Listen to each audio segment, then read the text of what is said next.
এদিকে ওয়াকফ নিয়ে বিধানসভায় সরব মুখ্যমন্ত্রী। মোশাররফ হোসেনের প্রশ্নের উত্তরে মুখ্যমন্ত্রী জানান, রাজ্যের সঙ্গে কোনো আলোচনা হয়নি ওয়াকফ নিয়ে।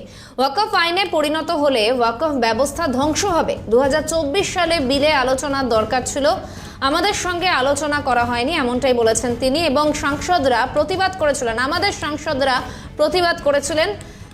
মন্তব্য মুখ্যমন্ত্রীর, সরকার বাধ্য একটি জেপিসি গঠন করে। ওয়াকফ প্রপার্টিতে আমরা ইন্টারফেয়ার করি না, আমাদের সময় কোনো ওয়াকফ সম্পত্তি দখল হয়নি।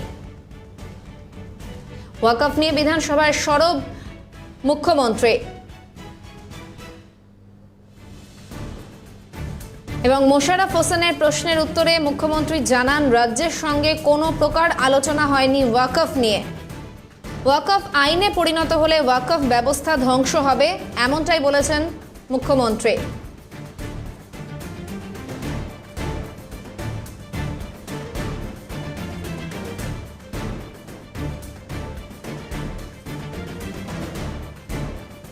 ওয়াকফ নিয়ে বিধানসভায় সরব রাজ্যের মুখ্যমন্ত্রী।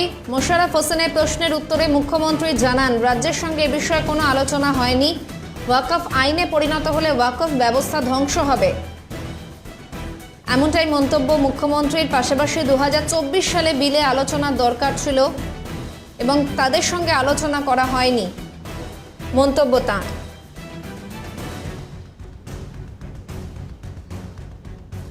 টেলিফোন লাইনে রয়েছেন প্রতিনিধি রাজা সাহা। রাজা, ওয়াকফ নিয়ে এবারে বিধানসভায় সরব মুখ্যমন্ত্রী, বিস্তারিত কি তথ্য রয়েছে? দেখো, একেবারেই তোমায় বলি যে আজকে বিধানসভা অধিবেশন, সেখানে প্রশ্নোত্তর পর্বে উপস্থিত ছিলেন একেবারে লিডার অফ হাউস মুখ্যমন্ত্রী মমতা বন্দ্যোপাধ্যায়। যখন ওয়াকফ ইস্যু ওঠে, ওয়াকফ ইস্যু নিয়ে কিন্তু প্রশ্ন করেন রাজ্যের বিধায়ক মোশাররফ হোসেন।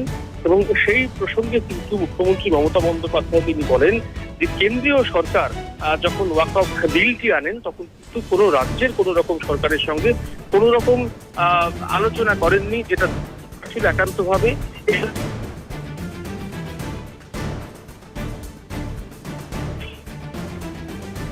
কেন্দ্র সরকারের যে যে নিয়মাবলী অবলম্বন করা দরকার ছিল এই ওয়াকফ নিয়ে, তা কিন্তু কার্যত কোনোভাবেই তিনি করেননি, কেন্দ্রীয় সরকার করেননি। এবং একই সঙ্গে তিনি আজকে উষ্মা প্রকাশ করেছেন, তা হলো যে এই ওয়াকফ বোর্ড, এই ওয়াকফ বোর্ডের যে সম্পত্তি, সেই সম্পত্তি যে কেবলমাত্র মুসলিমরাই দান করেন তেমনটা কিন্তু নয়। এক্ষেত্রে কিন্তু তোমাকে বলি যে হিন্দুরাও কিন্তু অনেক জায়গায় এই ওয়াকফের সম্পত্তি দান করেছে। এবং একই সঙ্গে তোমাকে বলি যে এই বিল আনার উদ্দেশ্য সম্পর্কে তোমাকে বলি যে মমতা বন্দ্যোপাধ্যায় যেমনটা বলেছেন, তা হলো যে ডেলিবারেট অ্যাটেম্প্ট টু মেলাইন আ পার্টিকুলার সেকশন, এই টার্ম তিনি কিন্তু আজকে ব্যবহার করেছেন। এবং একই সঙ্গে তিনি বলেছেন যে তৃণমূলের যে সাংসদ রয়েছে তারাই কিন্তু প্রথম বিরোধিতা শুরু করেছিল এবং সরকার বাধ্য হয়েছিল একটি জেপিসি গঠন করতে, এবং সেখানেও কিছু অপ্রীতিকর ঘটনা ঘটেছে। এ প্রসঙ্গে তোমাকে বলে যে নাম না করে কল্যাণ বন্দ্যোপাধ্যায়ের যে প্রসঙ্গ, অর্থাৎ কল্যাণ বন্দ্যোপাধ্যায়ের হাত কেটে যাওয়ার যে প্রসঙ্গ, সেই প্রসঙ্গ কিন্তু ছুঁয়ে গিয়েছেন দলনেত্রী মমতা বন্দ্যোপাধ্যায় তথা মুখ্যমন্ত্রী মমতা বন্দ্যোপাধ্যায়। এবং একই সঙ্গে তোমাকে বলি যে এই আইন, এটি যদি আইনে পরিণত হয়, অর্থাৎ ওয়াকফ বিল যদি ওয়াকফ অ্যাক্ট, ওয়াকফ আইন হয়, তাহলে কিন্তু ওয়াকফ সম্পত্তি ধ্বংস হয়ে যাবে। এই উষ্মা কিন্তু আজকে মুখ্যমন্ত্রী মমতা বন্দ্যোপাধ্যায় তিনি বিধানসভার অধিবেশন কক্ষে তিনি কিন্তু এই উষ্মা প্রকাশ করেছেন। অর্থাৎ তোমাকে বলি যে এই গোটা বিষয়টি বলতে গিয়ে তিনি বারংবার যেটা বলার চেষ্টা করেছেন যে এই বিলটির মাধ্যমে 26 নম্বর ধারায় প্রদত্ত ধর্মীয় স্বাধীনতার অধিকার ও 14 নম্বর ধারায় সাম্যের অধিকারকে লঙ্ঘিত করা হয়েছে। এবং এই কারণেই যে বিলটির প্রতি কঠোর প্রতিবাদ করছে তৃণমূল কংগ্রেস এবং রাজ্য সরকার, এই বিষয়টি কিন্তু বারংবার আজকে মুখ্যমন্ত্রী মমতা বন্দ্যোপাধ্যায় বিধানসভার সদনের ভেতরে তিনি এই বিষয়টি উত্থাপন করেছেন। শাহানা।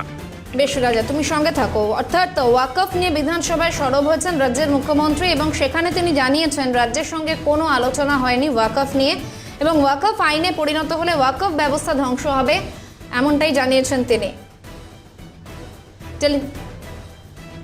বিজেপি মুখপাত্র জগন্নাথ চট্টোপাধ্যায় রয়েছেন টেলিফোন লাইনে, আপনাকে স্বাগত ক্যালকাটা নিউজে। জগন্নাথ বাবু, রাজ্যের মুখ্যমন্ত্রী মমতা বন্দ্যোপাধ্যায় ওয়াকফ বিষয়ে আজ সরব হয়েছেন এবং তিনি বলেছেন যে রীতিমতো বলেছেন যে ওয়াকফ আইনে যদি পরিণত হয় সেক্ষেত্রে ওয়াকফ ব্যবস্থা ধ্বংস হবে, কি বলবেন?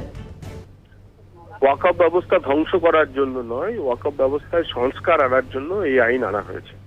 বর্তমান যে ওয়াকফ ব্যবস্থা, সেই ওয়াকফ ব্যবস্থা সনাতনী সমাজের দেবত্ব প্রপার্টি ম্যানেজমেন্টের মতোই, তাহলে আমার যদি দেবোত্তর সম্পত্তি রেজিস্ট্রেশন অফিসে গিয়ে রেজিস্ট্রেশন করানো যায়, তাহলে কেন ওয়াকফ প্রপার্টি করা যাবে না?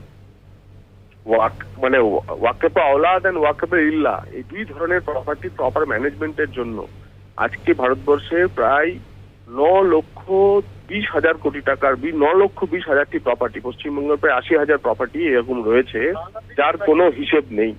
তো এর হিসেব তো রাখতে হবে, সরকারের কাছে হিসেব থাকবে না। আজকেও দেখলাম যে বেনারসের প্রায় একটি কলেজ, 150 বছরের পুরনো কলেজকে হঠাৎ করে ওয়াকফ বোর্ড বলেছে ওটা নাকি তাঁদের।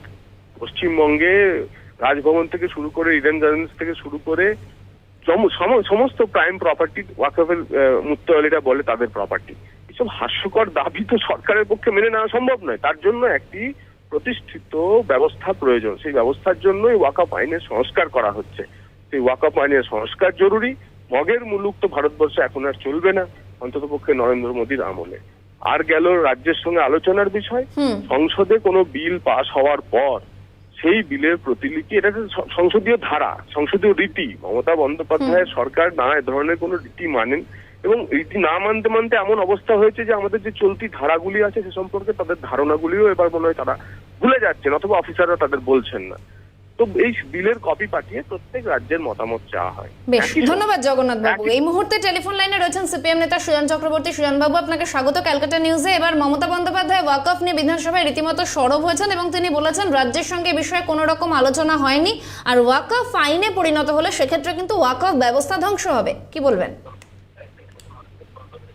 যেভাবে দিল্লি ওয়াকফ আইনটাকে বদল করতে চাইছে, তার মধ্য দিয়ে কার্যত একটা দখলদারি এবং ওয়াকফ তার যে মূল ভিত্তি ব্যবস্থাপনা সবগুলোকে ধ্বংস করার চেষ্টা আমরা প্রথম দিন থেকে করছি।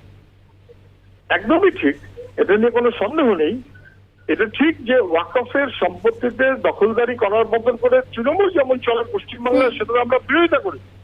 কিন্তু তার চাইতেও বড় দখলদার দিল্লি, এরকম একটা মনোভাব যে এই বিলের মধ্যে দিয়ে স্পষ্ট করা হচ্ছে, তা কখনোই কোনোভাবেই গ্রহণযোগ্য নয়। আমরা প্রথম দিন থেকে এই কথাটা বলছি। ধন্যবাদ সুজন বাবু। টেলিফোন লাইনে ছিলেন সিপিএম নেতা সুজন চক্রবর্তী, পাশাপাশি সঙ্গে ছিলেন প্রতিনিধি রাজা সাহা। রাজাকেও আপাতত ধন্যবাদ।